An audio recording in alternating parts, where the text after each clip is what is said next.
Hi everyone, welcome back to this series of project management key concepts from the project management body of knowledge. This one we're looking at is contracts in your project and procurement. So contracts are a legal agreement, or they're legal agreement relationships between two or more parties. So an agreement might not involve a contract. If we're making an agreement, such as kicking off a project or initiating a project with a project charter, that's just an agreement and it doesn't necessarily involve a contract. However, every contract we make will involve an agreement. And you'll see these terms come up and be used in the PMBOK guide. You'll see agreements come up, and then obviously the use of these contracts that we're going to go over now. There are a few different types of contracts that you'll see in use, and you might have questions on these on the PMP exam.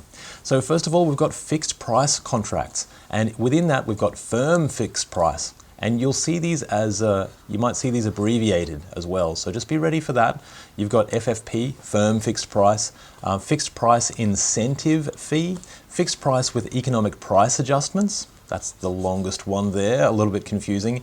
Cost reimbursable contracts. And for the cost reimbursable contracts, we've got cost plus fixed fee, cost plus incentive fee, and cost plus award fee. And then lastly, we've got time and material contracts. Let's go over them in a bit more detail. Fixed price contracts is a total price defined for a defined product. So what are we delivering? We know exactly what we're delivering, and we also know exactly what it's going to cost. This is used when the requirements are really well defined and no significant changes to the scope are expected. If the scope does change, then obviously we would have to change the price under those scenarios. So the most commonly used contract type is the firm fixed price, or FFP. This won't change unless the scope of works changes. Fixed price incentive fee, or FPIF. This allows for deviation from performance with financial incentives tied to achieving those agreed upon metrics.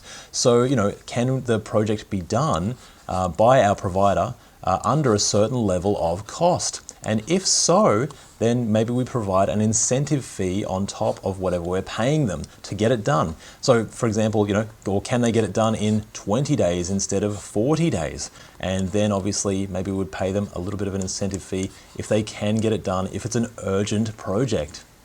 With FPIF, a price ceiling is set, and all costs above that price ceiling are the responsibility of the seller. So we might say we're going to pay you $1 million, but if it goes over that $1 million, then all of those costs are yours. But if it goes under $1 million, then potentially that's the incentive. They could have those costs or a portion of those costs given back to them. Fixed price with economic price adjustments. So this is basically when we think that the project's going for a long time. So the conditions might change over the project. So if that project is going for a long time and the conditions actually change over time, most commonly you might see currency changes or even price changes for some of the materials that you might be buying. Maybe there's the price of iron or commodities will often change over time, and this builds in the contingency for those price adjustments. Next, we've got our cost reimbursable contracts. This type of contract involves payments or reimbursements to the seller for all legitimate actual costs incurred for completed work, plus a fee for representing seller profit. So for our seller, simply what did it cost them to complete the work, and then the little bit extra is the profit associated to the seller. So we actually know that cost that it's cost them, and then any extra is just the cost of them doing business. That's what we're paying them to provide all of that service. This is best used if the scope of work is expected to change significantly during the execution of a contract, because they're obviously taking on all of that cost themselves, and we simply pay the extra part on top of all of that cost that they are paying. For cost reimbursable contracts, we've got cost plus fixed fee. So that's the cost to provide all of the work, whatever it is, time and materials, and then it's just a fixed fee on top of that we might be paying them. Now, we might have a cost plus incentive fee.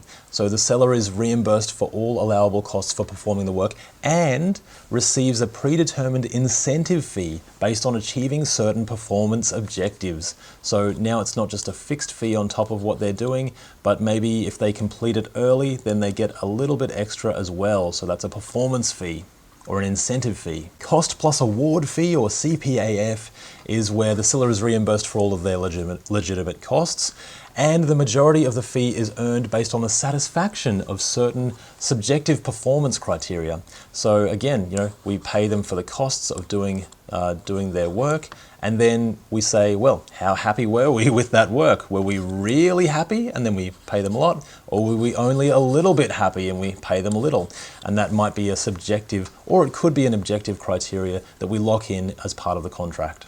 Now lastly, we've got time and materials, or T&M, you might see, a hybrid type of contractual arrangement with aspects both of cost reimbursable and fixed price contracts. So this might be used for staff, for acquisition of experts, or for any outside support where a precise statement of work cannot be quickly prescribed. You might need to have some costs assigned to it, and maybe an incentive fee, or maybe a fixed fee on top of that, or maybe it is just a flat out fixed price contract that you're seeing. Maybe there's an incentive fee on top of that.